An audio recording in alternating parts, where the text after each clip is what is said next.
സുബ്ഹാനല്ലാഹ്. 9ാമത്തെ വയസ്സിൽ അബ്ദുൽ മുത്തലിബ് മരിക്കുകയാണ്. 9ാമത്തെ വയസ്സിലാണ് മുത്തനബിക്ക് 9 വയസ്സുള്ളപ്പോഴാണ് അബ്ദുൽ മുത്തലിബ് മരിക്കുന്നത്. ഉപ്പാപ്പയായ അബ്ദുൽ മുത്തലിബ് മരിച്ചപ്പോ അല്ലാഹുവിന്റെ റസൂലിക്ക് 9 വയസ്സ്.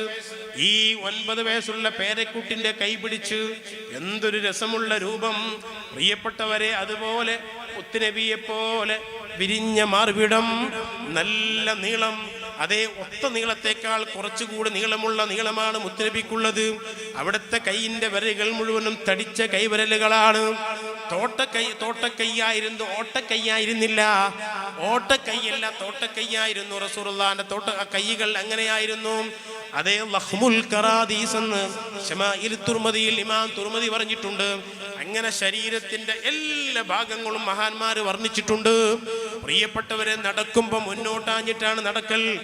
ഒരു ഇറക്കത്തിലേക്ക് ഒരു മനുഷ്യൻ ഇറങ്ങുന്നത് പോലെ മുന്നോട്ടാഞ്ഞിട്ടാണ് മുത്തനബി നടക്കാറുള്ളത്. സുബ്ഹാനല്ലാഹ്.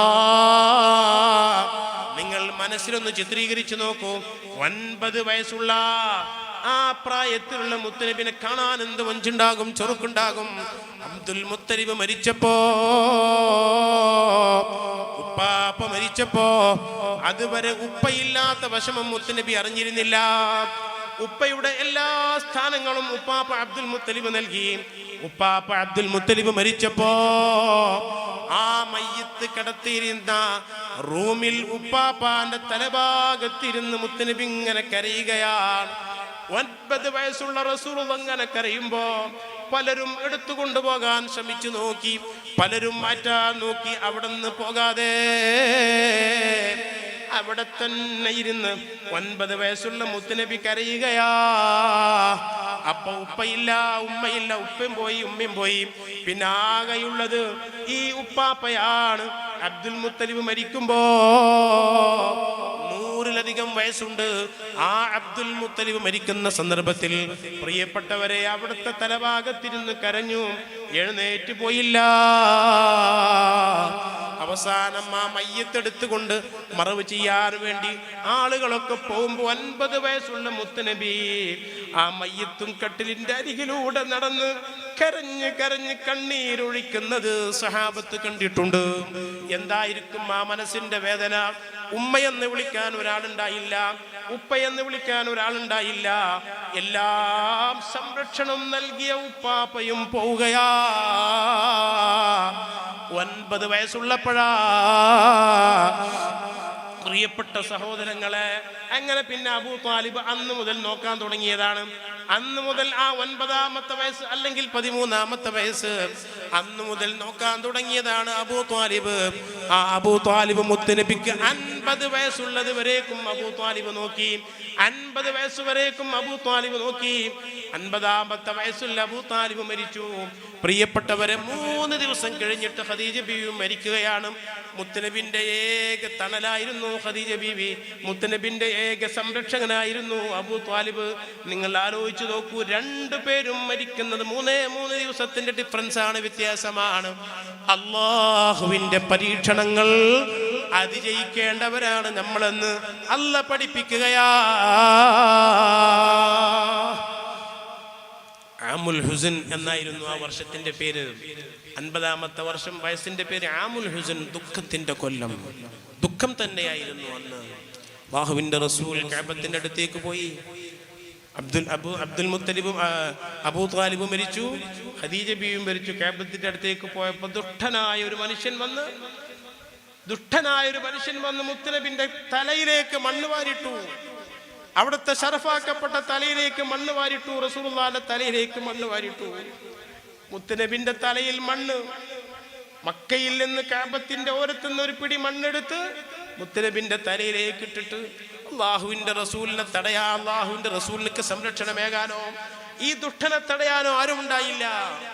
മുത്തനബി നേരെ വീട്ടിലേക്ക് കടന്നു ചെന്നു. തലയിൽ നിന്ന് മണ്ണിങ്ങനെ കൊഴിഞ്ഞു വീഴുന്നു. വീട്ടിൽ നിന്ന് യഹദാ ബനാതിഹി, റസൂലുള്ളാഹിന്റെ പെൺകുട്ടികളാണ് അവിടെയുള്ളത്. ആൺകുട്ടികളൊക്കെ നേരത്തെ മരിച്ചുപോയി. മുത്തനബിക്ക് 3 ആൺകുട്ടികളെ കൊടുത്തു. 3 വയസ്സാകുന്നതിന്റെ മുമ്പ് തന്നെ 3 മക്കളും മരിച്ചുപോയി. 3 മക്കളും 3 വയസ്സ് വരെ ജീവിച്ചിട്ടില്ല.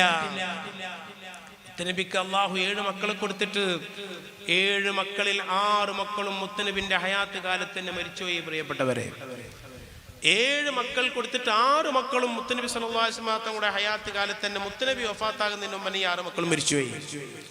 പിന്നെ ഒരൊറ്റ മോള് ഫാത്തിമ ഉണ്ടായിരുന്നുള്ളൂ. ആ ഫാത്തിമ ബീവി മുത്തനബി സല്ലല്ലാഹു അലൈഹി വസല്ലം തങ്ങൾ റബീഉൽ അവ്വൽ വഫാത്തായി. ഫാത്തിമ ബീവി ആ റബീഉൽ അവ്വലിന്റെ ശേഷമുള്ള റമദാനിക്കും വഫാത്തായി. ചരിത്രങ്ങളിലേക്ക് വിശാലമായി നമ്മൾ ഇറങ്ങിച്ചെല്ലണം, അപ്പോഴേ ഇതൊക്കെ മനസ്സിലാകൂ. പ്രിയപ്പെട്ട സഹോദരങ്ങളെ, അവിടുന്ന് ആ മോള് പൊട്ടിക്കരഞ്ഞു പോയി. ഉപ്പാന്റെ തലയിൽ മണ്ണിട്ടല്ലേ. ആരുടെ തലയിലാണ് ഈ മണ്ണുള്ളത്? ഗസയിലേക്ക് ചീറിയടുക്കുന്നതായ ബോംബുകളും അതേപോലെ തന്നെ പീരങ്കികളും. അതാണോ ഇത്? മുത്തനബിന്റെ തലയിൽ മണ്ണ് വീണെങ്കിൽ, മുത്തനബിന്റെ തലയിലേക്ക് മണ്ണിടാൻ അവർ ധൈര്യം കാണിച്ചെങ്കിൽ പിറന്ന നാട്ടിലെ ആളുകളാണ് മണ്ണിട്ടത്. അയൽവാസിയായ ഉഖബത്ത് ഇബ്നു അബീ മുഈത്താണ് ഇതിന് നേതൃത്വം കൊടുത്തത്. അയൽവാസിയാണ് ഉഖബത്ത്, മുത്തനബിന്റെ അയൽവാസിയാണ്. അവരാണ് ഇത് ചെയ്തത്. ആ പൊന്നുമോള് മുത്തനബിന്റെ തലയിൽ നിന്ന് മണ്ണിങ്ങനെ മാറി മാറി മാറി എല്ലാം പുറത്തേക്കിട്ടിട്ട് ഒരു ചെറിയ പാത്രത്തിൽ വെള്ളം കൊണ്ടുവന്ന് മുത്തനബി സല്ലല്ലാഹു അലൈഹി വസല്ലം തങ്ങൾക്ക് കഴുകി കൊടുക്കുമ്പോ ആ പൊന്നുമോള് കരഞ്ഞപ്പോ, യാ ബുനയ്യത്തി ലാ തബ്കീ, മോളെ കരയണ്ട, ഇന്നല്ലാഹ മാനിഉൻ നബകീ, നിന്റെ ഉപ്പാന് അല്ലാഹ് സംരക്ഷിക്കും മോളെ. എന്നിട്ട് മുത്തനബി ഒരു വാക്ക് പറഞ്ഞു, മാനാലത്തു ഖുറൈശും മിന്നീ ശൈഅൻ അക്റഹുഹു ഹത്താ മാത അബൂ ത്വാലിബിൻ. അതെ, ഈ ഖുറൈശികൾക്ക്, ഈ ആളുകൾക്ക്, തീവ്രവാദികൾക്ക്, ഉഗ്രവാദികൾക്ക്, ഭീകരവാദികൾക്ക് എന്നെ ഒന്നും ചെയ്യാൻ കഴിഞ്ഞിരുന്നില്ല. അബൂ ത്വാലിബുള്ള കാലം എന്നെ ഒന്നും ചെയ്യാൻ കഴിഞ്ഞിരുന്നില്ല. അബൂ ത്വാലിബ് മരണപ്പെട്ടപ്പോഴാണ് ഇവരുടെ ഈ കളിയൊക്കെ എന്ന് മുത്തനബി പറഞ്ഞു. അബൂ ത്വാലിബ് അത്രക്കും വലിയ സംരക്ഷണമാണ് മുത്തനബിക്ക് നൽകിയത്. അബൂ ത്വാലിബ് ഉള്ളപ്പോൾ അവർക്ക് ഒന്നും ചെയ്യാൻ കഴിഞ്ഞില്ല. ശുദ്ധ കഅബാലയത്തിലേക്ക് ചെന്നപ്പോ ചത്ത ഒട്ടകത്തിന്റെ കുടൽമാല മുത്തനബിന്റെ ശരീരത്തിലേക്ക് ഈ ഉഖബത്ത് തന്നെ ഇട്ടു. ഉഖബത്ത് തന്നെ ആ കുടൽമാല കൊണ്ടിട്ടു. അങ്ങനെ അബൂ ത്വാലിബിന്റെയും ഖദീജുമ്മ ബീവിയുടെയും മരണശേഷം മക്കയിലെ ജീവിതം ദുസ്സഹമായപ്പോ അവിടുത്തെ 50-ാമത്തെ വയസ്സിന്റെ അവസാന സമയത്ത് മക്കയിൽ നിന്ന് പുറത്തേക്ക് പോകുന്നു. അതുവരെ മക്കയിൽ നിന്ന് പുറത്തേക്ക് പോയില്ല. ചെറുപ്പകാലത്ത് കച്ചവടത്തിനൊക്കെ പോയിട്ടുണ്ട്. ചെറുപ്പകാലത്ത് ആടിനെ മേക്കാൻ വേണ്ടി പോയിട്ടുണ്ട്. പ്രവാചകനായതിനു ശേഷം 10 കൊല്ലവും പുറത്തേക്ക് പോയില്ല. മക്കയിൽ തന്നെ 10 കൊല്ലം താമസിച്ചു. അതാ 50-ാമത്തെ വയസ്സിൽ ത്വായിഫിലേക്ക് പോവുകയാ. എന്താണ് ത്വായിഫിലുള്ളത്? അതേ, ബനു ആ ത്വായിഫിലുള്ളതായ ആൾക്കാർ റസൂലുള്ളാഹിന്റെ ഉമ്മാന്റെ കുടുംബക്കാരാണ്, ഉമ്മയുടെ കുടുംബക്കാരാണ്, അമ്മാവന്മാരുടെ കുടുംബക്കാരാണ്. ഒരാൾക്ക് വിഷമമുണ്ടായാൽ അമ്മാവന്മാരുടെ അടുത്തേക്കാണ് ചൊല്ലുക, ഉമ്മാന്റെ പെരയിലേക്കാണ് ചൊല്ലുക. ഒരനുജനില്ല റസൂലുള്ളാഹിക്ക്, ഒരു ജ്യേഷ്ഠനില്ല റസൂലുള്ളാഹിക്ക്, ഒരു സഹോദരിയില്ല, ഒരു പെങ്ങളില്ല. പെങ്ങൾ എന്ന പേരിൽ അറിയപ്പെടുന്നത് ഹനീമ ബീവിന്റെ മോള് ബീവി ഷൈമയാണ്. റസൂലുള്ളാഹിന്റെ പെങ്ങൾ എന്ന പേരിൽ അറിയപ്പെടുന്നത് അത് മുത്തുനബിന്റെ മലകുടിയിലുള്ള പെങ്ങളാണ്. ആ ഷൈമ ബീവി അല്ലാതെ മുത്തുനബിക്കൊരു പെങ്ങളില്ല. ഉമ്മയുടെ കുടുംബത്തിൽപ്പെട്ട ആളുകൾ അവരെങ്കിലും സഹായിക്കുമെന്ന് കരുതിയാണ് ത്വായിഫിലേക്ക് പോയത്. പ്രിയപ്പെട്ടവരെ, ഞാൻ അവസാനിപ്പിക്കുന്നു. ത്വായിഫിൽ ചെന്നപ്പോ മക്കയിൽ നിന്ന് അല്ലാഹുവിന്റെ റസൂല് ത്വായിഫിലെത്തുമ്പോ 60 മൈൽ താണ്ടിയാണ് എത്തുന്നത്. 60 മൈൽ എന്ന് പറഞ്ഞാൽ ഏകദേശം 100ഓളം കിലോമീറ്ററായി. 65 മൈലാണ് 100 കിലോമീറ്റർ. ഏകദേശം 100ഓളം കിലോമീറ്ററുകൾ മുത്തുനബി പോകുന്നത് അനുജന്മാരെ, ചെറുപ്പക്കാരെ, 2 വീലറിലല്ല. ഇന്ന് നിങ്ങൾക്ക് ഒരടി മുന്നോട്ട് നടക്കാൻ പ്രയാസമല്ലേ? എല്ലാവരുടെ വീട്ടിലും 2 വീലറുകൾ ഉണ്ട്. എല്ലാവർക്കും അത് ഓടിക്കാൻ അറിയാം. വാഹനമില്ലാത്ത വീടുകൾ ഇന്നില്ല. കേട്ടോളൂ, അല്ലാഹുവിന്റെ റസൂൽ അബൂ ത്വാലിബിന്റെയും ഖദീജ ബീവിയുടെയും മരണശേഷം രക്ഷ കിട്ടാൻ വേണ്ടി ഇസ്ലാമിലേക്ക് ആരെങ്കിലും വരാൻ വേണ്ടി ത്വായിഫിലേക്ക് പോകുമ്പോ 60 മൈൽ താണ്ടി പോവുകയാണ്. നടന്നിട്ടാണ് പോകുന്നത്. ഒട്ടകമില്ല, ഒരു വാഹനമില്ല. ആ മൊട്ടക്കുന്നിലൂടെ മണൽത്തരികളുള്ള ആ മണൽക്കാട്ടിലൂടെ മുത്തുനബി 100ഓളം കിലോമീറ്റർ ഒന്നിലധികം ദിവസം സഞ്ചരിച്ച് നടന്നിട്ട് അള്ളാന്റെ റസൂല് 100ഓളം കിലോമീറ്ററുകൾ നടന്നിട്ട് ഇവിടെ നിന്ന് കോഴിക്കോട്ടേക്ക് പോകുന്നതിനേക്കാൾ അപ്പുറം ഏകദേശം കണ്ണൂരിലേക്കുള്ള വഴി ദൂരമില്ലേ പ്രിയപ്പെട്ടവരെ? ആ കിലോമീറ്ററോളം മുത്തുനബി നടന്നിട്ട് കൂടെ സയ്യിദ് ഇബ്നു ഹാരിസ റളിയല്ലാഹു അൻഹു കൂടെയുണ്ട്. അവരും കൂടെ വെയിൽ വകവെക്കാതെ ചൂട് വകവെക്കാതെ നടന്നുപോയി. തായിഫിൽ ചെന്നിട്ടെങ്കിലും ആരെങ്കിലും ഇസ്ലാമിലേക്ക് വന്നെങ്കിലോ എന്ന് കരുതിയിട്ട് തായിഫിൽ ചെന്നപ്പോ അള്ളാന്റെ റസൂലിന്റെ കുടുംബക്കാരെ വീട്ടിലേക്ക് അബ്ദ് ഇബ്നു അലീൽ എന്ന് പറയുന്ന ആളാണ് അവിടുത്തെ പ്രമുഖൻ. അബ്ദ് ഇബ്നു അലീലിന്റെ വീട്ടിൽ ചെന്നു. വലിയ സ്വീകരണം ഒന്നും പ്രതീക്ഷിച്ച് ചെന്നതല്ലെങ്കിലും അബ്ദ് ഇബ്നു അലീലും ഹബീബ് അതേപോലെയുള്ള ആളുകളൊക്കെ മുത്തനബിനെ സ്വീകരിച്ചില്ല. വെള്ളം പോലും കൊടുത്തില്ല. 10 ദിവസം തായിഫിൽ നിന്നു. 10 ദിവസം ഏതെങ്കിലും വീട്ടിലെ സൽക്കാരങ്ങൾ സ്വീകരിച്ചുകൊണ്ട് നിന്നതല്ല. എവിടെയോ അന്തിയുറങ്ങി, ഏതോ സ്ഥലത്ത് പോയി കിടന്നുറങ്ങി, ഏതോ സ്ഥലത്ത് പോയി മലമൂത്ര വിസർജനം നടത്തി. 10 ദിവസം തായിഫിൽ ഇരുന്നിട്ട് ഒരാൾ പോലും മുത്തനബിനെ സ്വീകരിച്ചില്ല. എന്നിട്ട് അള്ളാഹുവിന്റെ റസൂൽ ക്ഷീണിതനായി അവിടെ നിന്ന് പോരുകയാണ്. ഏകദേശം 3 മൈലെത്തിയപ്പോ നടന്നിട്ട് 3 മൈലെത്തുമ്പോ അള്ളാഹുവിന്റെ റസൂലിനെ എറിയുകയാണ്. അവിടെയുള്ള കുട്ടികളെ, ചെറിയ മക്കളെ വിളിച്ചിട്ട് റസൂലുള്ളാഹി സ്വല്ലല്ലാഹു അലൈഹി വസല്ലമ തങ്ങളെ എറിയുകയാണ്. ഏറ് കൊണ്ടിട്ട് മുത്തനബിന്റെ കാലിൽ നിന്ന് രക്തം വരാൻ തുടങ്ങി. അല്ലാഹുവിന്റെ റസൂലിന്റെ കാലിൽ നിന്ന് രക്തം വരാൻ തുടങ്ങി. മുത്തനബി സല്ലല്ലാഹു അലൈഹി വസല്ലം തങ്ങളെ പിന്നാലെ ചെറിയ മക്കളെ പറഞ്ഞയച്ച് റസൂലുള്ളാഹിനെ എറിഞ്ഞു. അല്ലാഹുവിന്റെ റസൂലിന്റെ കാലിൽ നിന്ന് രക്തം വന്നു. അങ്ങനെ ക്ഷീണിച്ചുകൊണ്ട് 3 കിലോമീറ്റർ 3 മൈൽ അല്ലാഹുവിന്റെ റസൂൽ ഓടി. അങ്ങനെ ഓടിയിട്ട് ഒരു ഉത്ബത്ത് ഷൈബത്ത് എന്ന് പറയുന്ന റബീഅത്തിന്റെ 2 മക്കള്, ആ റബീഅത്തിന്റെ മക്കളുടെ തോട്ടത്തിലേക്ക്, മുന്തിരിത്തോട്ടത്തിലേക്ക് റസൂലുള്ള കയറി ചെന്നു. ആ മുന്തിരിത്തോട്ടത്തിൽ ചെന്നിട്ട് ആ മുന്തിരിത്തോട്ടത്തിന്റെ മതിൽ ചാരിയിട്ട് ക്ഷീണിച്ചിട്ട് ഇങ്ങനെ ഇരിക്കുകയാണ്. ആരാ പ്രിയപ്പെട്ടവരെ ഇത്?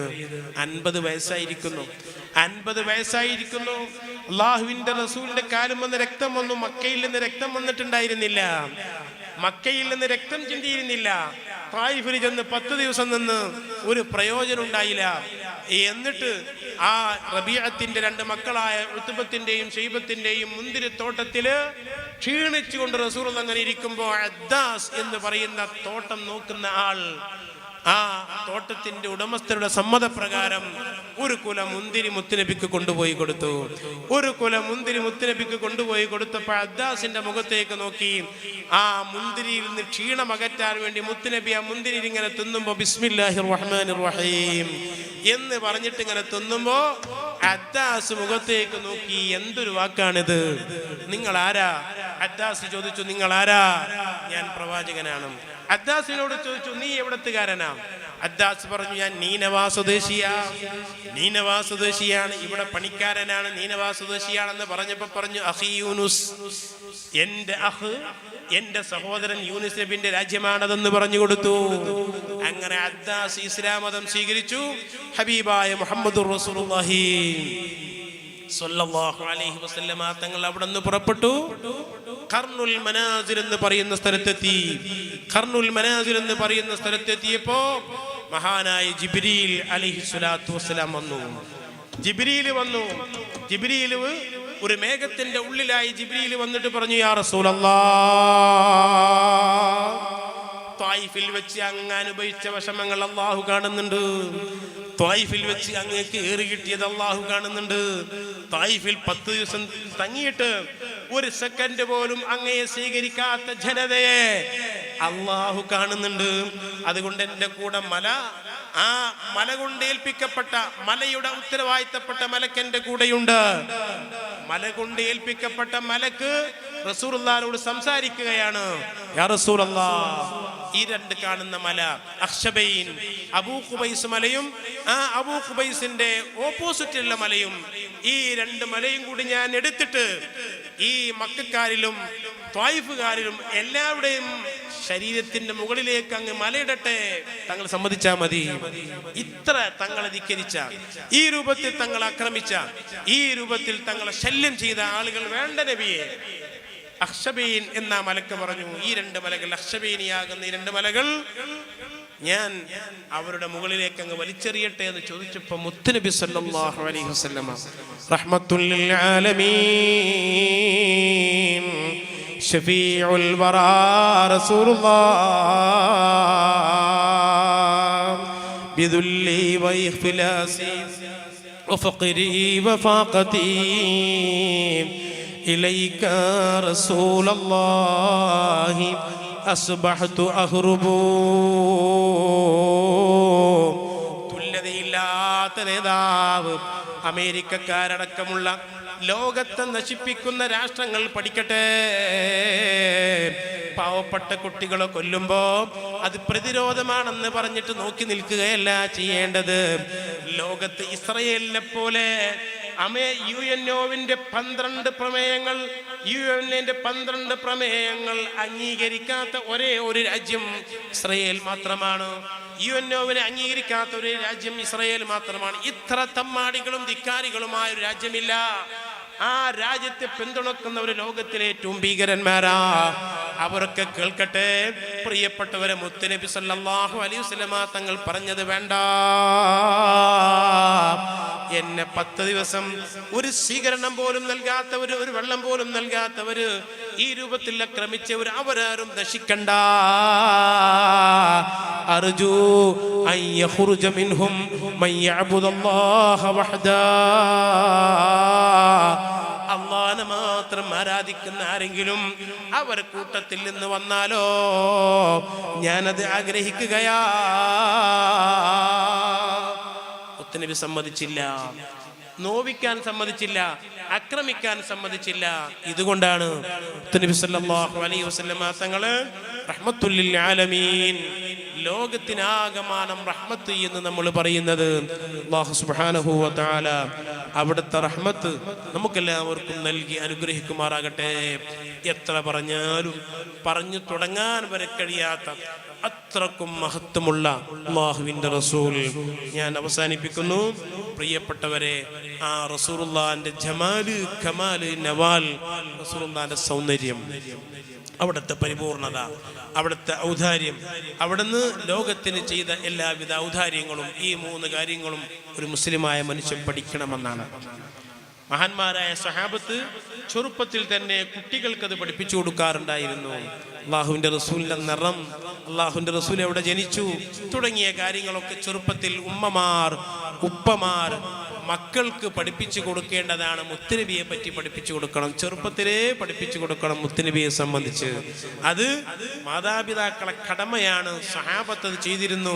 അവിടുത്തെ നിറം, അവിടുന്ന് ജനിച്ചത്, ജനിക്കുമുണ്ടായ സംഭവങ്ങൾ നമ്മൾ ആദ്യം പഠിച്ച് മക്കൾക്കത് പറഞ്ഞു കൊടുത്ത്, പഠിപ്പിച്ചു കൊടുത്ത്, അവരെ ഹിമ്മത്തുള്ളവരാക്കി, മനക്കരുത്തുള്ളവരാക്കി, ഏത് പ്രതിസന്ധിയും തരണം ചെയ്യാൻ പറ്റുന്നവരാക്കി ചെറുപ്പത്തിലെ മക്കളെ വളർത്തണം.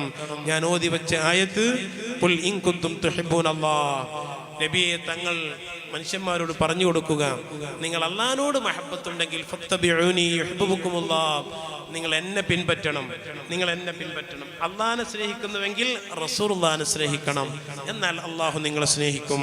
അപ്പോ എല്ലാ സൗകര്യങ്ങളും ചെയ്തു തന്ന അല്ലാഹ്, പ്രിയപ്പെട്ടവരെ, ഈ കാണുന്ന വിരൽ, ഈ വിരൽ അനക്കാൻ എനിക്ക് അല്ലാഹു കഴിവ് തരണം. എനിക്ക് അല്ലാഹു കഴിവ് തരാഞ്ഞാൽ വിരൽ അനക്കാൻ കഴിയില്ല. ഈ 5 വിരലുകളിൽ ഓരോ വിരലിലും 3 വിയ്യാവൂരിയുണ്ട്. ഒരു വിരലിൽ 3 വിയ്യാവൂരിയുണ്ട്. ഈ 3 വിയ്യാവൂരിയാകുമ്പോൾ 5 വിരലിൽ 15 വിയ്യാവൂരിയായി. ഇതിലൊന്ന് കേട് വന്നാൽ ഈ വിരലാനങ്ങൂല, ഒന്ന് കിടന്നാൽ മതി. ഇത് മാറ്റിവെക്കാൻ ലോകത്ത് ഒരൊറ്റ കമ്പനിയും ഇതിനൊക്കെയുള്ള സ്പെയർ നിർമ്മിക്കുന്നില്ല. എല്ലാത്തിനും സ്പെയർ ഉണ്ട്. നമ്മുടെ ശരീരത്തിന്റെ ഒരു നഖത്തിന് പോലും സ്പെയർ സൃഷ്ടിക്കാൻ ഇന്നവരെ കഴിഞ്ഞിട്ടില്ല.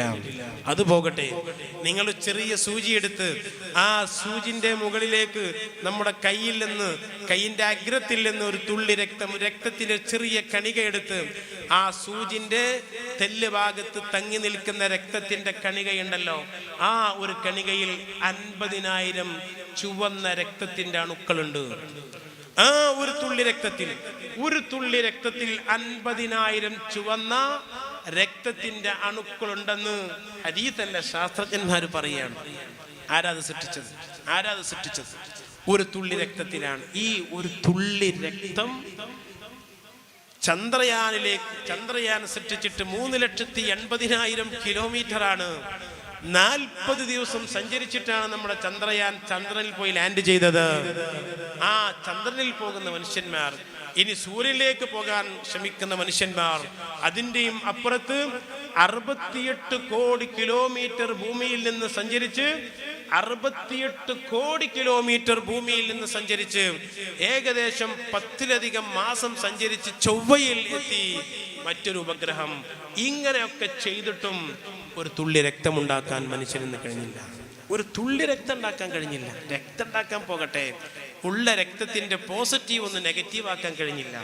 ഓ എന്ന് ബി ആക്കാൻ കഴിയില്ല മനുഷ്യന്മാർക്ക്. അതും പോകട്ടെ, ഈ ഉള്ളവൻ ഇവിടെ പ്രസംഗിക്കുന്നു. ഇത്രയും സമയം പ്രസംഗിച്ചപ്പോൾ എൻ്റെ നാവ് ഇങ്ങനെ ചലിക്കുന്നു. ഈ നാവ് ചലിക്കണമെങ്കിൽ എനിക്ക് തുപ്പുനീര് വേണം. തുപ്പുനീര് ഞാൻ നാവ് ചലിക്കൂല. വായെങ്ങാനും ഉണങ്ങിയാൽ ശബ്ദം പുറത്തേക്ക് വരൂല. ഈ തുപ്പുനീര് ആര് സൃഷ്ടിച്ചു തന്നതാണ്? ചെറുപ്പക്കാരെ ഞാൻ അവസാനിപ്പിക്കുന്നു, ഉമ്മമാരെ അവസാനിപ്പിക്കുന്നു. ഇത് റബ്ബ് സുബ്ഹാനഹു വ തആല തന്നതാണ്. ഇതൊക്കെ അല്ലാഹു തന്നതാണ് എന്നൊരു ബോധം നമുക്കുണ്ടാകണം. നമ്മൾ മുസ്ലിമീങ്ങളായ ആൾക്കാർ ഏതെങ്കിലും ഒന്നിന്റെ പിന്നാലെ പോകേണ്ടവരല്ല. നമുക്ക് എന്തൊക്കെ ചെയ്യണം, എന്തൊക്കെ കാണിക്കണം, എല്ലാം മുത്തുനബി പറഞ്ഞു തന്നിട്ടാ പോയിട്ടുള്ളത്. ഒന്നും ഒഴിവാക്കിയിട്ടില്ല. എങ്ങനെയാണ് കല്യാണം കഴിക്കേണ്ടത്, എങ്ങനെയാണ് നിക്കാഹ് കഴിക്കേണ്ടത്, ആ നിക്കാഹിന്റെ സദസ്സ് എങ്ങനെയാണ്, അതേപോലെ തന്നെ എങ്ങനെയാണ് വീട്ടിലേക്ക് കടന്നു ചെല്ലേണ്ടത്, എല്ലാ കാര്യങ്ങളും മുത്തുനബി സല്ലല്ലാഹു അലൈഹി വസല്ലമ തങ്ങൾ പഠിപ്പിച്ചിട്ടാണ് പോയിട്ടുള്ളത്. പ്രിയപ്പെട്ട സഹോദരന്മാരെ, സഹോദരിമാരെ, ഓർമ്മപ്പെടുത്തുന്നു. ചെറിയൊരു ഉദാഹരണം പറഞ്ഞു എന്ന് മാത്രം. നിങ്ങൾ ആലോചിച്ചു, ഇപ്പൊ നിങ്ങളൊരു 1.5 മണിക്കൂർ 2 മണിക്കൂറായി ഇവിടെ ഇരിക്കുന്നു. ഇനി ഒന്ന് എഴുന്നേറ്റാൽ ഊരക്കൊരു ചെറിയ വേദന ഇല്ലാത്ത ആരപ്പ കൂട്ടത്തിലുണ്ടാകുക? നിങ്ങളൊന്ന് എഴുന്നേറ്റ് നോക്കാട്ടെ. എല്ലാവരും എഴുന്നേറ്റ് നോക്കാട്ടെ. പെണ്ണുങ്ങൾ എഴുന്നേൽക്കേണ്ട, ആണുങ്ങൾ മാത്രം. ഒരു 3 സ്വലാത്തൊന്ന് ചൊല്ലി നോക്കട്ടെ. സ്വല്ലല്ലാഹു അലാ മുഹമ്മദ് സ്വല്ലല്ലാഹു അലൈഹി വസല്ലം സ്വല്ലല്ലാഹു അലാ മുഹമ്മദ് സ്വല്ലല്ലാഹു അലൈഹി വസല്ലം اللهم صل على محمد يا رب صل عليه وسلم. ഞാനിത് എന്തിനാ ചെയ്തതെന്നറിയോ? നിങ്ങൾക്കൊക്കെ ഒരു ചെറിയ ഒരു വേദന അല്ലെങ്കിൽ അതുപോലത്തെ ഊരക്ക് വന്നെങ്കിൽ 9 മാസം നമ്മൾ ഉമ്മാന്റെ ഗർഭാശയത്തിൽ ഇങ്ങനെ ഊര വളച്ചിട്ട് കിടന്നിട്ടുണ്ട്. ഉമ്മാന്റെ ഗർഭാശയത്തിൽ 9 മാസം ചുരുണ്ട് വളഞ്ഞ് കിടന്നിട്ട് നമുക്കൊരു കുഴപ്പവും പറ്റിയില്ല.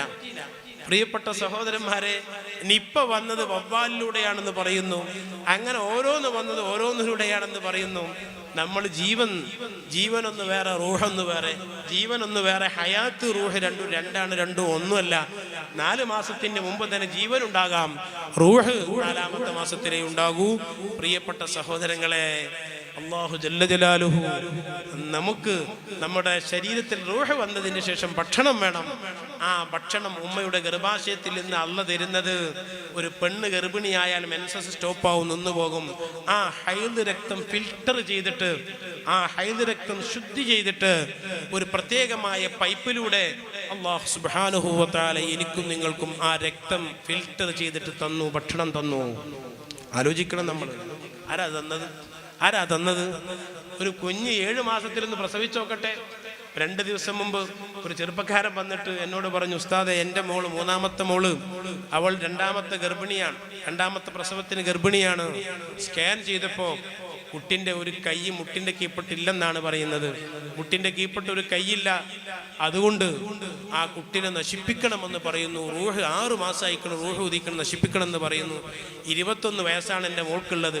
ഡോക്ടർമാർ മെഡിക്കൽ കോളേജിൽ നിന്ന് പറഞ്ഞു, ആ കുട്ടിനെ മോളെ എടുത്ത് കളഞ്ഞാളാ, നീ 21 വയസ്സല്ലേ ആയിട്ടുള്ളൂ, ഇനിയും പ്രസവിക്കുമല്ലോ, അതിനെടുത്ത് കളഞ്ഞാളാന്ന് പറഞ്ഞപ്പോൾ ഡോക്ടറോട് മോള് ചോദിച്ചു, ഡോക്ടറെ അതെടുത്ത് കളഞ്ഞിട്ട് അടുത്ത കുട്ടി ഇങ്ങനെ ആയാലോ? അപ്പോൾ ഡോക്ടറൊന്നും മറുപടി അറിഞ്ഞില്ല. ഞാൻ പറഞ്ഞു നല്ല മോള് പറഞ്ഞു, നല്ല മോൾ. അതന്നെയാണ്, അങ്ങനെ തന്നെയാണ് പറയുന്നത്. അവരാ കണക്കാക്കുന്നത്, അള്ളാഹു അല്ലേ കണക്കാക്കുന്നത്. എങ്ങനെയാണ് നശിപ്പിക്കുക, എങ്ങനെയാണ് നശിപ്പിക്കാൻ കഴിയുക? അതിനെ സംരക്ഷിക്കേണ്ട ബാധ്യത. അങ്ങനെയാണെങ്കിൽ അതൊക്കെ മാറ്റാൻ അള്ളാഹുവിന് കഴിയും. അതുകൊണ്ട് പ്രിയപ്പെട്ട സഹോദരന്മാരെ, സഹോദരിമാരെ, അള്ളാഹുവിനെ മറന്നുകൊണ്ട് ഒന്നും ചെയ്തുകൂടാ.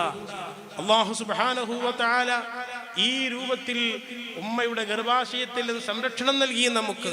നിങ്ങളൊന്ന് ആലോചിച്ച് നോക്ക്, ഇങ്ങനെ ഒരു കുഞ്ഞിനെ ഒരു ഉമ്മങ്ങ് പ്രസവിച്ചാൽ ആ കുഞ്ഞിന്റെ വലത്തേ ചുവട്ടിൽ അല്ലാഹു അക്ബർ എന്നുള്ള ബാങ്കുലി കേൾക്കണം. അല്ലാഹു അക്ബർ അതാരാണോ ഉള്ളത്, അത് ഇനി മറ്റൊരു മതത്തിൽപ്പെട്ട ആരായിരുന്നാലും കുഴപ്പമില്ല, മുസ്ലിമൻ ആയിക്കൊള്ളുന്നില്ല, ആണായിക്കൊള്ളുന്നില്ല, ഇനി ശുദ്ധിയുള്ളവൾ ആയിക്കൊള്ളണമെന്നില്ല. ആരാണോ ഉള്ളത് അവർ അല്ലാഹു അക്ബർ എന്ന കുട്ടിന്റെ വലത്തെ ചവിട്ടിൽ പറയട്ടെ. റെക്കോർഡ് ചെയ്തുകൊണ്ട് പറ്റൂല, അല്ലാത്ത രൂപത്തിൽ അല്ലാഹു അക്ബർ എന്നുള്ള ബാങ്ക് കേൾക്കട്ടെ വലത്തെ ചവിട്ടിൽ. ഇടത്തെ ചവിട്ടിൽ ഇഖാമത്ത് കൊടുക്കട്ടെ, പിന്നെ വലത്തെ ചവിട്ടിൽ ഇന്നി ആയത്തുൽ കുർസി ഓതി കൊടുക്കട്ടെ, പിന്നെ വലത്തെ ചവിട്ടിൽ ഖുൽ ഹുവല്ലാഹു അഹദ് സൂറത്ത് ഓതി കൊടുക്കട്ടെ, ഇന്നാ അൻസൽനാഹു സൂറത്ത് ഓതി കൊടുക്കട്ടെ, ഇന്നി ഉഈദുഹാ ബിക വദുരിയതഹാ മിനശ് ശൈത്വാനിർ റജീം എന്നുള്ള ആയത്ത് ഓതി കൊടുക്കട്ടെ. മഹാന്മാര് പറഞ്ഞതാ. ഞാൻ പറയുന്നത് എന്തിനാണ്? അങ്ങനെ അല്ലാഹു അക്ബർ എന്ന് കേട്ടിട്ട് ഈ ഭൂമിയിലേക്ക് വന്ന ഞാനും നിങ്ങളും അവസാനം പറയേണ്ടത് ഈ അള്ളയാണ്. ലാ ഇലാഹ ഇല്ലല്ലാഹ്, ഈ അള്ളയാണ് അവസാനം പറയേണ്ടത്. അങ്ങനെയാണ് നമ്മൾ മരിക്കേണ്ടത്. ഈ ഒരു ചിന്ത നമുക്കൊക്കെ വേണം. അതുകൊണ്ട് പ്രിയപ്പെട്ട സഹോദരിമാരോട്, അനുജന്മാരോട് പറയുന്നു, മുത്തുനബി സല്ലല്ലാഹു അലൈഹി വസല്ലമ തങ്ങളുടെ പേരിൽ ഈ മഹല്ലത്തിലെ നല്ല ചെറുപ്പക്കാർ, ചുറുചുറുക്കുള്ള മക്കള്, അവര് സമ്മാനങ്ങൾ കൊടുത്തു വെച്ചിരിക്കുന്നു മുതഅല്ലിമീങ്ങൾക്ക് കൊടുക്കാൻ വേണ്ടി.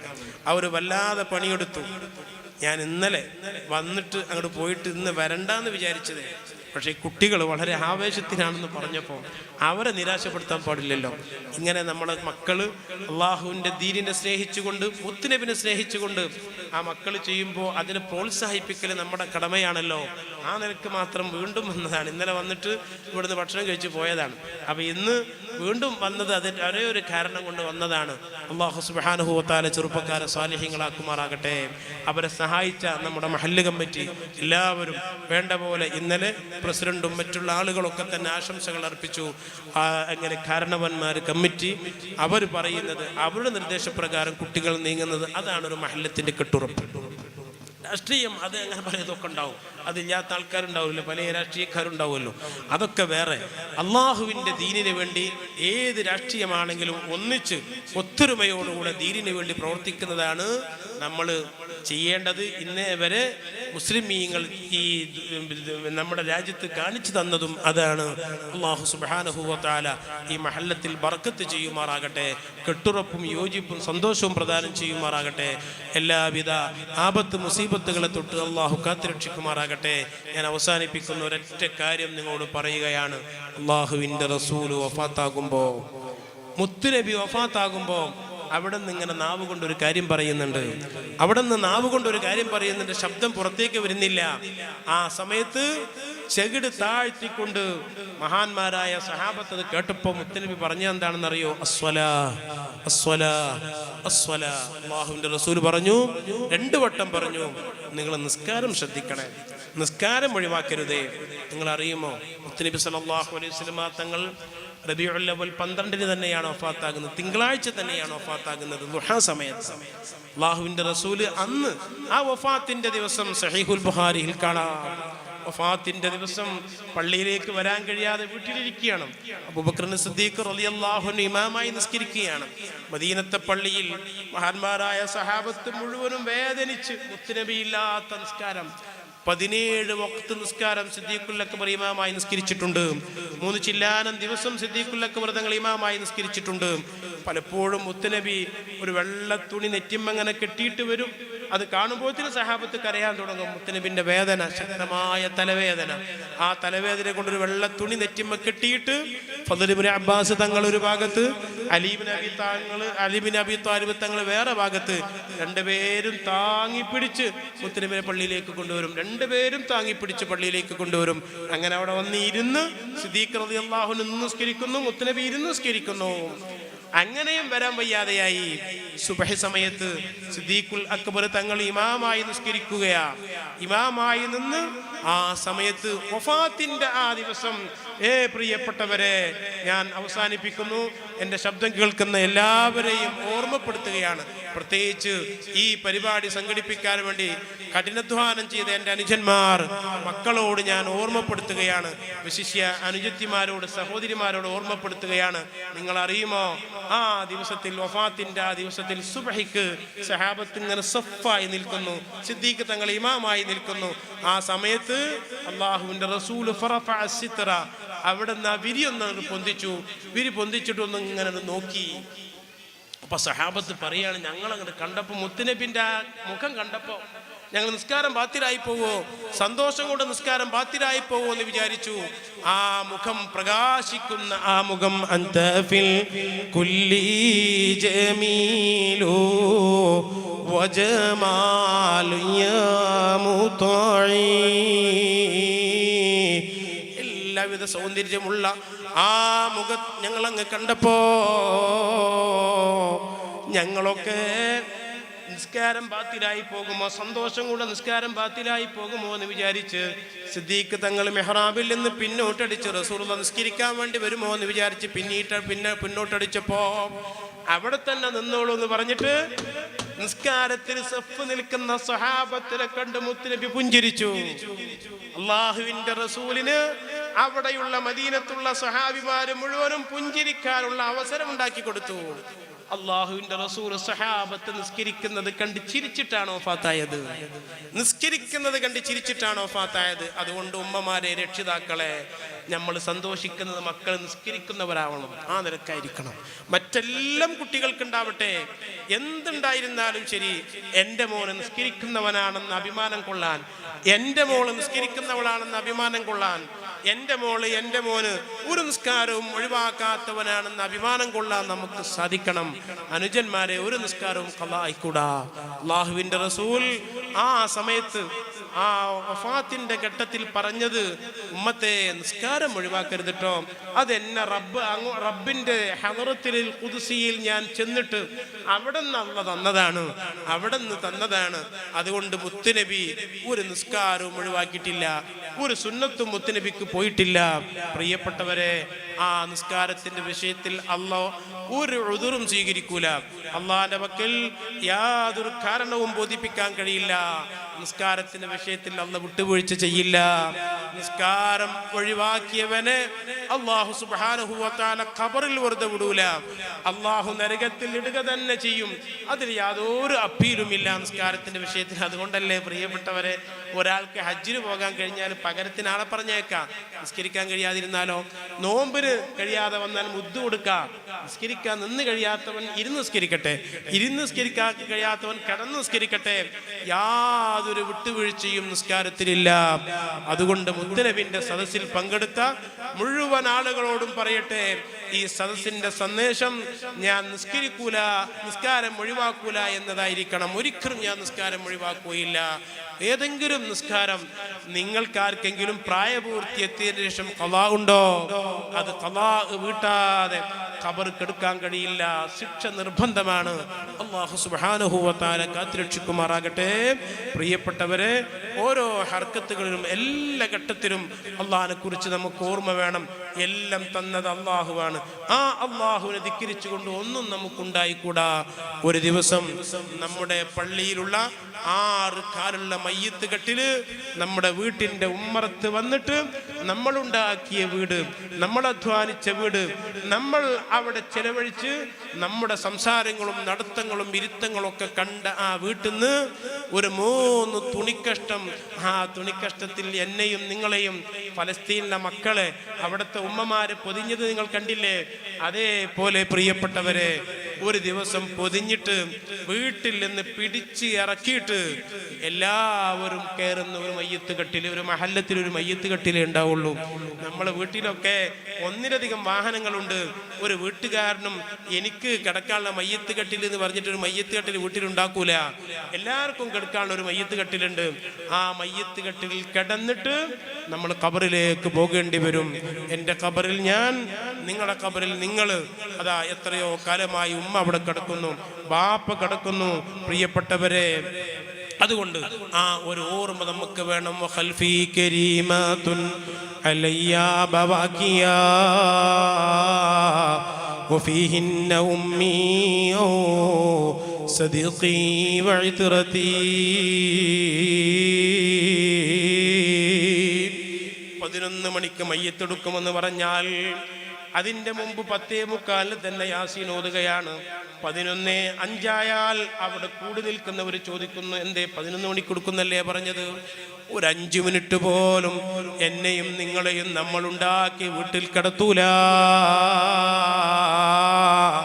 കിടക്കാൻ സമ്മതിക്കൂല. പ്രിയപ്പെട്ടവരെ, ഇന്നലെ ഇവിടെ എത്താൻ വൈകിയത് എൻ്റെ കൂടെ സ്കൂളിൽ പഠിച്ചിരുന്ന, ഞങ്ങൾ ഒന്നിച്ച് കളിച്ചിരുന്ന, ഒന്നിച്ച് സഹവസിച്ചിരുന്ന ഒരു സുഹൃത്ത്, അമീർ എന്ന് പറയുന്ന സുഹൃത്ത്.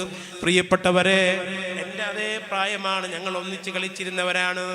അദ്ദേഹം ഹാർട്ട് സംബന്ധമായ വലിയ രോഗം വന്ന് മരിച്ചുപോയി. അല്ലാഹു മഗ്ഫിറത്ത് നൽകുമാറാകട്ടെ. പ്രിയപ്പെട്ട സഹോദരന്മാരെ, ചെറുപ്പക്കാരനല്ലേ, നിങ്ങൾ ആലോചിച്ച് നോക്കണം. 2 കാര്യമാണ് ഇപ്പം നടക്കുന്നത്. പ്രായമുള്ള ആളുകൾക്ക് അൽഷിമേഴ്സ് വരുന്നു, അവർക്ക് ഓർമ്മശക്തി പോകുന്നു, കിടന്നിടത്ത് കിടന്ന് മൂത്രമൊഴിക്കുന്നത് ധാരാളം കൂടിയിരിക്കുന്നു. ഗവൺമെന്റ് തന്നെ ഓരോ ജില്ലയിലും ഓർമ്മക്കുറവിന് ചികിത്സിക്കാൻ അവർ ക്ലിനിക്ക് തുടങ്ങാൻ വേണ്ടി തീരുമാനിച്ചിരിക്കുന്നു.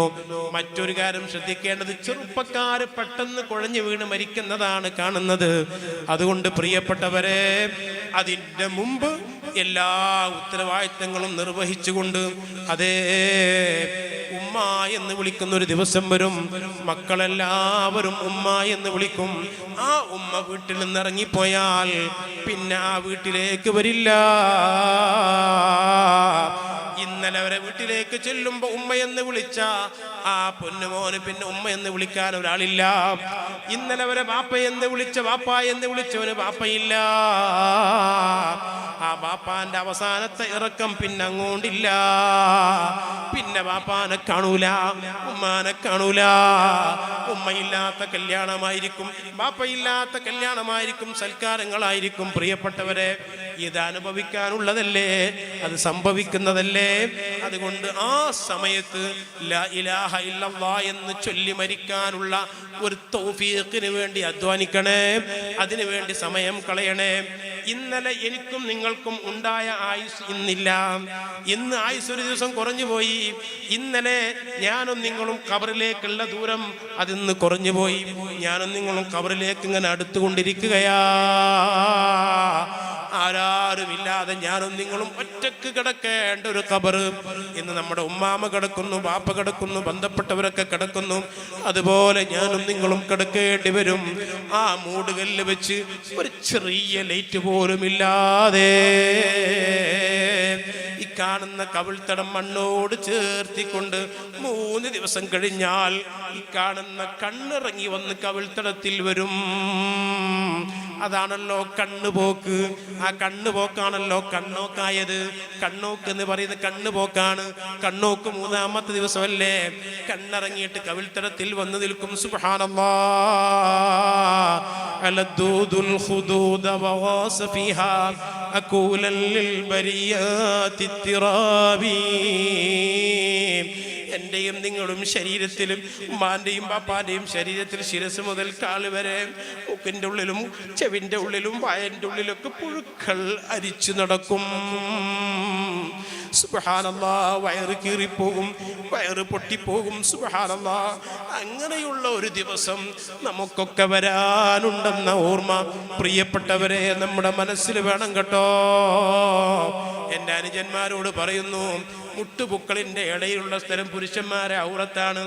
ആ ഔറത്ത് കാണിച്ചു കൊണ്ടുള്ള ഒരു ട്രൗസർ പോലും അണിയരുതേ. അതൊക്കെ ഫാഷനായ മക്കളെ, നമുക്കതൊന്നും പറ്റൂല. അത്തരം ഫാഷന് പറ്റൂല. മുട്ടുപുക്കളിൻ്റെ ഇടയിലുള്ള സ്ഥലം ഔറത്താണ്. ആരെങ്കിലും എന്തെങ്കിലും ചെയ്യുന്നതിൻ്റെ പിന്നാലെ മക്കളെ നിങ്ങൾ പോകരുത്. അത് പഴയ കാലത്ത് പോലീസുകാരായിരുന്നു അങ്ങനെ നടന്നിരുന്നത്. അത് അവർക്കുള്ള മോശമായ ഡ്രസ്സാണെന്ന് കരുതിയിട്ട് ഗവൺമെന്റ് തന്നെ മാന്യമായ ഡ്രസ്സ് പോലീസുകാർക്ക് കൊടുത്തതാണ്, പാൻറ് കൊടുത്തതാണ്. അതുകൊണ്ട് തന്നെ ഔറത്ത് ഒളിവാക്കിക്കൊണ്ട് മക്കളെ നിങ്ങൾ നടക്കരുത് കേട്ടോ. അതോടുകൂടെ ഉമ്മമാരോട് അനുജത്തിമാരോട് ഞാൻ ഓർമ്മപ്പെടുത്തുകയാ, അന്യ പുരുഷൻ കാണുന്ന, നിങ്ങളെ ശരീരം കാണുന്ന രൂപമുണ്ടായാൽ മുത്തുനബി പറഞ്ഞിട്ടുണ്ട്, ലാ യദ്ഖുലുൽ ജന്ന വനിസാഉൻ കാസിയാത്തുൻ ആരിയാത്തുൻ മായിലാത്തുൻ മുമീലാത്തുൻ റൂസുഹുന്ന കാസിനബത്തിൽ ബുഖ്തിൽ മായിലാ. ചില പെണ്ണുങ്ങൾ വരാനുണ്ട്. മുത്തുനബി പറഞ്ഞിട്ടുണ്ട്, പെണ്ണുങ്ങളെ ഞാൻ കണ്ടിട്ടില്ല. ആഖിറു സമാനിൽ ആ പെണ്ണുങ്ങൾ വരും. അങ്ങനെ വന്നിട്ട് അവർ വസ്ത്രം ധരിച്ചിരിക്കും. പക്ഷേ അവരുടെ ശരീരത്തിന്റെ വടിവുകളും വണ്ണ വലിപ്പങ്ങളും കാണുന്ന രൂപത്തിൽ, മറ്റു പുരുഷന്മാർ കാണുന്ന രൂപത്തിൽ വസ്ത്രം ധരിക്കും. എങ്ങനെ വസ്ത്രം ധരിക്കും? മുടികൾ മറ്റുള്ള ആളുകൾ കാണുന്ന രൂപത്തിൽ പുരുഷന്മാരെ ആകർഷിപ്പിക്കുന്ന ശൈലിയുള്ള വസ്ത്രം ധരിച്ചുകൊണ്ട് പുറത്തേക്ക് ഇറങ്ങുന്ന പെണ്ണുങ്ങൾ ലാ യദ്ഖുലുൽ ജന്ന, അവര് സ്വർഗത്തിൽ കടക്കില്ല.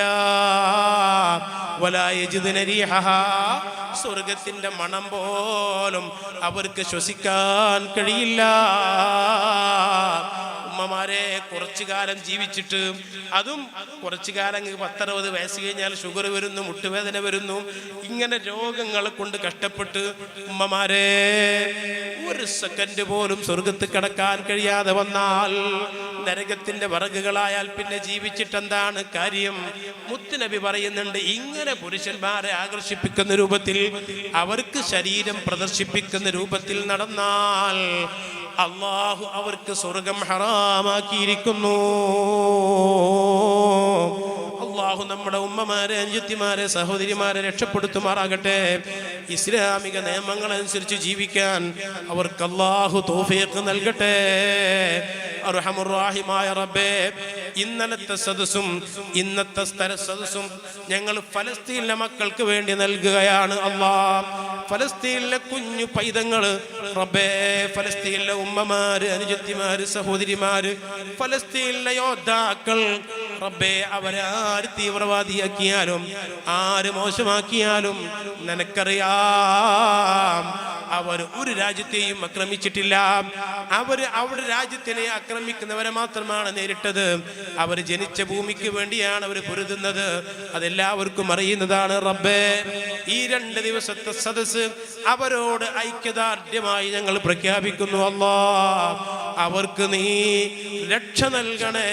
അല്ലാഹ്, അവർക്ക് നീ സലാമത്ത് നൽകണേ. അല്ലാഹ്, റബ്ബേ, പെടഞ്ഞു മരിക്കുന്ന കുഞ്ഞുങ്ങളെ കണ്ട് വല്ലാതെ വേദനയാകുന്നു. റബ്ബേ, പൊട്ടിക്കരയുന്ന ഉമ്മമാരെ കണ്ട് വല്ലാതെ വേദനയാകുന്നു. റബ്ബേ, റബ്ബേ, നീ സലാമത്ത് നൽകണം. അല്ലാഹ്, സലാമത്ത് നൽകണം. അല്ലാഹ്, രക്ഷപ്പെടുത്തണം. അല്ലാഹ്, നിന്റെ റഹ്മത്തും നോട്ടവും അവരിലേക്ക് എത്തിക്കണേ.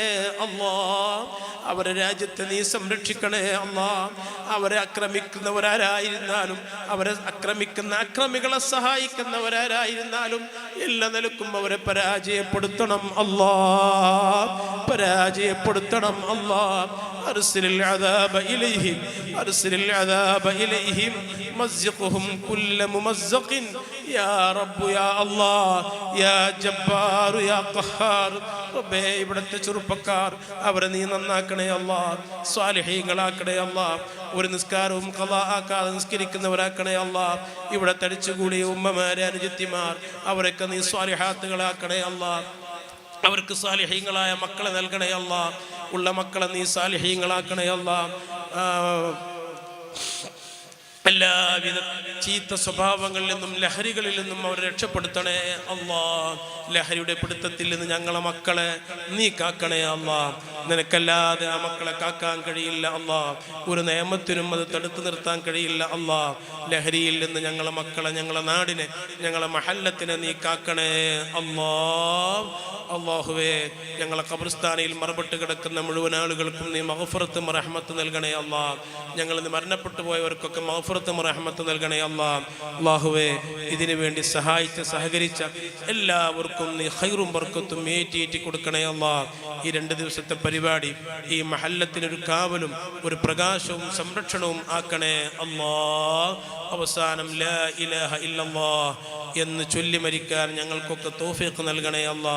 അല്ലാഹുവേ ഉമ്മമാർ ബന്ധപ്പെട്ട പലരും രോഗികളായി വീടുകളിൽ കഴിയുന്നു അല്ലാ.